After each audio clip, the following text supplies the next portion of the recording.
Bonjour à tous et à toutes et bienvenue une fois de plus sur la chaîne du pouvoir de la conscience. J'espère que vous allez bien, j'espère que vous passez une excellente journée et que vous prenez grand soin de vos conversations internes. Aujourd'hui, je vous ai préparé un podcast intitulé « Comment s'observer efficacement ». Avant de commencer avec le podcast, je vous invite à vous abonner à la chaîne si vous ne l'avez pas encore fait et n'hésitez pas à partager son contenu si vous pensez qu'il peut aider des personnes de votre entourage. Donc aujourd'hui, je vais vous parler de l'auto-observation ou de l'observation de soi que j'ai déjà mentionné dans le podcast antérieur. Je vous invite à l'écouter et je vous le laisse en description. Dans ce podcast, je vous parlais de l'auto-observation non critique que j'utilise et qui pour moi est la base des enseignements de Neville Goddard. Personne n'a changé sauf nous-mêmes. Ce que nous ressentons, nos réactions face à la vie, nous disent où nous sommes, quel état de conscience nous habitons. C'est pour ça que l'observation de soi est si importante. Donc, le fait de se connaître. Parce que comment peut-on prétendre changer notre vie, notre ressenti, si nous ne savons pas quel être nous avons alimenté, quel être nous avons construit, et donc quel être, quelle personne, quel personnage est en train de fonctionner en automatique, quelle partie de nous souffre, etc. Ça ne sert absolument à rien de répéter des affirmations vaines si on ne sait pas où on est. Enfin, au moins pour moi, ça n'a pas fonctionné. Parce que la conscience, c'est juste savoir où nous sommes, savoir quelle personne nous voulons être. Donc, par exemple, si je suis une personne qui n'est pas sûre de soi, qu'est-ce que je veux être? Est-ce que je veux être sûre de moi, calme, prospère, aimé, etc. Et changer, donc cet être que nous sommes en train d'être, le changer en douceur. Lorsque vous faites ce travail et vous sentez ou vous aurez l'impression que vous retirez des couches et des couches de croyances ou des concepts de vous et de la vie. Et je vous assure qu'il n'y a rien de plus merveilleux que de se rendre compte, que de s'observer et dans le calme choisir une autre idée, un autre concept. Donc aujourd'hui, je voulais partager avec vous une chose dont je me suis rendu compte et qui pourrait peut-être vous aider dans votre pratique de l'auto-observation. Si on revient un peu en arrière, vous savez que j'ai essayé toutes les techniques et une d'entre elles, bien sûr, les affirmations. Ce que je faisais avant, c'était affirmer beaucoup de fois dans la journée sans me préoccuper depuis quel état de conscience je le faisais. Donc s'il y avait des idées, des pensées que je n'aimais pas, je les changeais directement. Mais c'est là où il y a une grande différence. Je ne m'observais pas. C'est-à-dire que je luttais contre mes idées. Vous savez, quand vous affirmez, mais que vous sentez que c'est pas vrai, cette anxiété qui vous prend. C'était réellement ça. Parce que ce que je faisais, c'était de taire mes pensées, de les étouffer avec une autre pensée sans comprendre le pourquoi ni le comment. Et je vous dis ça parce que cette différence, je l'ai remarquée hier.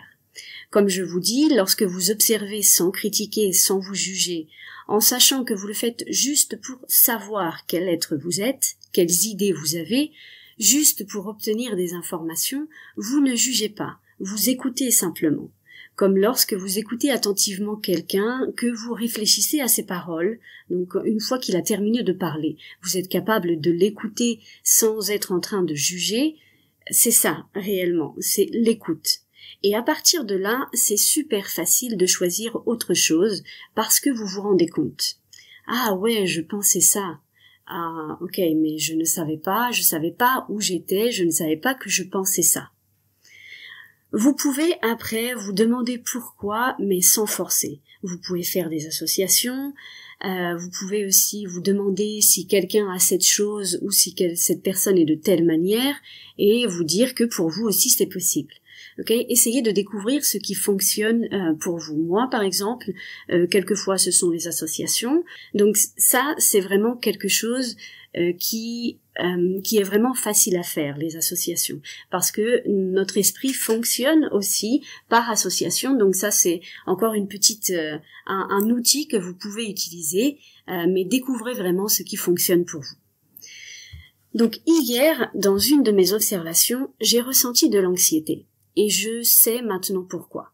Parce que ce n'était pas de l'observation non critique. Et là, vraiment, ça change tout. Parce que j'ai essayé à ce moment même de faire taire mon esprit. Je n'ai pas pris ces petites secondes que normalement je m'accorde pour observer. L'idée est venue et sur le moment, j'ai dit son contraire. et l'anxiété est montée sur le champ. Et c'est là où j'ai compris vraiment la différence. Parce que l'observation de soi d'une manière non critique est le savoir. Les quelques secondes de moment présent que je m'accorde pour me connaître, l'autre façon, c'est-à-dire de taire mon esprit, ce n'est que l'envie de contrôle. Donc lorsque l'on pratique l'auto-observation, on prend en général quelques secondes. On revient au moment présent juste un instant, on écoute attentivement et on peut, après ces quelques instants, se rendre compte dans quel état d'esprit on est. Donc sans juger, évidemment. Ok, si je pense, par exemple, que mon partenaire ne m'écrit pas, si je ne me sens pas aimée et mon monde est un reflet de ça, je vais observer ce que je me dis et choisir, dans le calme, que je suis aimée, que toutes mes relations sont merveilleuses. Par exemple, toujours, je vous répète, choisissez le vocabulaire qui vous est propre. C'est remplacer une idée par une autre, mais sans vous bousculer. Par exemple, dans la conférence des fondements de Neville Goddard, il nous invite d'abord à savoir exactement ce que nous voulons. Non, il nous donne trois étapes. La première, c'est définir exactement notre désir. La deuxième, c'est d'examiner nos réactions face à la vie d'une manière non critique. Et la troisième, de rester fidèle. Donc, on va voir un peu comment on rentre tout ça dans le podcast que je suis en train de vous dire aujourd'hui. Donc dans cette conférence, le premier pas, la première étape, c'est de savoir exactement ce que nous voulons. Alors moi, au lieu de bien matériel, en général, c'est plutôt le ressenti. Qu'est-ce que je veux? Je veux me sentir aimée, je veux me sentir en sécurité, je veux me sentir libre, je veux me sentir capable de faire des choses, en bonne santé, je veux me sentir prospère, abondante, etc. Ok? La même chose, j'utilise mes propres mots. Ensuite, j'observe d'une manière non critique, et c'est là le plus important pour moi en ce moment, parce que je vois et je sens la différence. Je suis capable de me rendre compte, ok, comment je faisais avant, comment je suis en train de faire aujourd'hui, et parler depuis l'expérience, qui est une des dernières conférences de Neville Goddard que je vous ai mis sur la chaîne, ça change vraiment la donne, je vous assure. Et ensuite, observer d'une manière non critique nos réactions face à la vie, non, comme je vous dis. Pour cette partie, j'aimerais partager avec vous un point que je trouve important. Au départ, si vous avez beaucoup d'angoisse, de peur, d'anxiété, les réactions peuvent être très fortes. C'est normal, c'est l'ego blessé qui réagit, qui souffre, qui est en automatique. Peut-être que durant cette étape, vous devrez peut-être utiliser la respiration ou reconnaître par exemple que ce n'est qu'une peur, laisser passer l'angoisse, ressentez-la, pleurer, etc. Donc c'est vraiment ressentir vos émotions, les sortir. Si vous avez besoin de prendre du temps pour vous, prenez-le. Je sais de quoi je parle parce que je suis passée par là et c'est pas une petite partie, vraiment. Mais une fois que vous sentez que vous êtes plus calme, une fois que vous comprenez cette partie émotionnelle, de la laisser sortir, de vraiment savoir que ce ne sont que des idées ou qu'un ego blessé qui réagit d'une manière parce qu'il ne connaît pas autre chose, que c'est votre personnage que vous avez construit, non, lequel vous avez excusé, comme dirait Neville, et vous allez voir que vos réactions, elles sont moindres, elles sont vraiment minimisées, et après ça, vous allez devenir de plus en plus conscient de vos pensées, mais pas d'une manière obsessive, sinon d'un seul coup vous allez voir qu'il y a des petits flashs, des pensées qui vont sortir. Et vous savez que moi, par exemple, tous les jours, je me demande, montre-moi ce que je dois changer. Parce que je suis vraiment consciente qu'un personnage que j'ai construit depuis plus de 30 ans, eh bien peut-être il y a des couches, etc., des couches entre guillemets, qui doivent tomber. Donc je suis consciente que il y a des choses que je dois encore changer. Et je deviens de plus en plus consciente de mes pensées, mais vraiment sans forcer. Il y a très peu, mais vraiment très peu de réactions fortes aujourd'hui, mais vous savez, pour avoir partagé avec vous par quoi je suis passée par des phases très difficiles d'anxiété, d'angoisse et d'émotions fortes. Je ne vous ai jamais caché ce cas, mais aujourd'hui, ce n'est vraiment plus le cas. Maintenant, c'est comme si je me montrais à moi-même chaque jour ce que je devais changer, ou plutôt où je suis, et pour pouvoir l'observer. Ensuite, comme je vous dis, je rentre dans ces petites secondes de revenir à moi et je le change.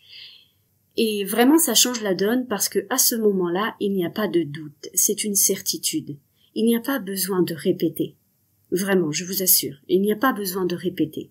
Parce que vous rentrez dans le moment présent, vous êtes consciente que c'est un personnage consciente ou conscient, que c'est un personnage que vous avez construit.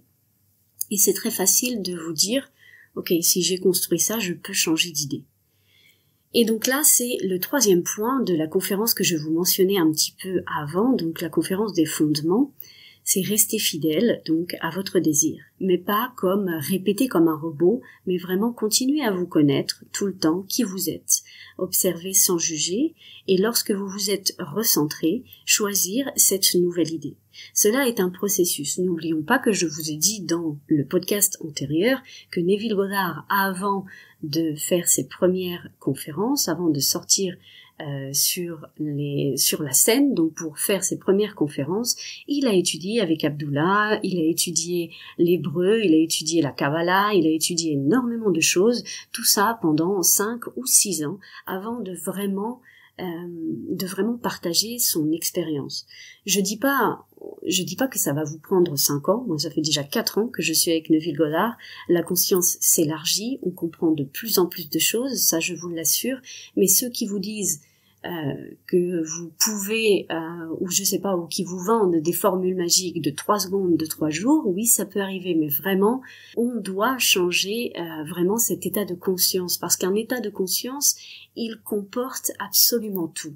Parce qu'une chose, c'est contrôler ses pensées, une chose qui est très difficile et en plus très fatigant, mais autre chose, c'est vraiment changer d'état de conscience, parce qu'un état de conscience comporte absolument tout.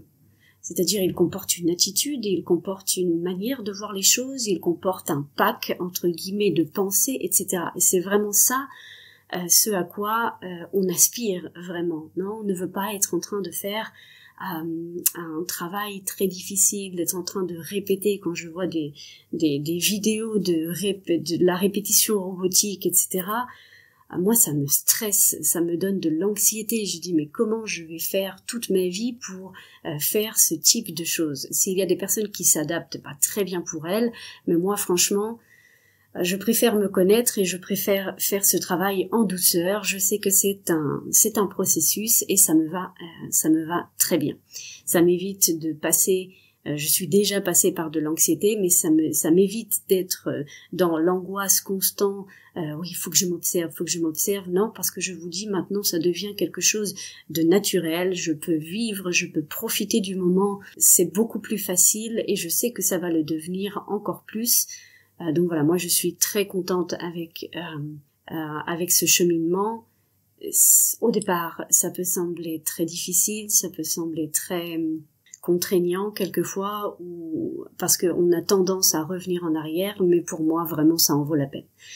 Donc laissez-moi en commentaire si vous avez d'autres types ou d'autres outils peut-être qui peuvent aider les personnes qui écoutent ces podcasts ou qui lisent les commentaires, peut-être qui peuvent aider. Vous savez que c'est une communauté de partage, je vous partage ce que je vis, mais c'est aussi très chouette quand des personnes partagent en commentaire, d'autres personnes répondent aux questions, partagent leurs témoignages, etc.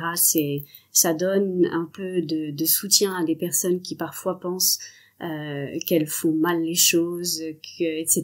Quand c'est totalement faux, on est juste en train de se connaître. Donc voilà, je vous laisse pour aujourd'hui, passez une excellente journée et je vous vois dans le prochain podcast.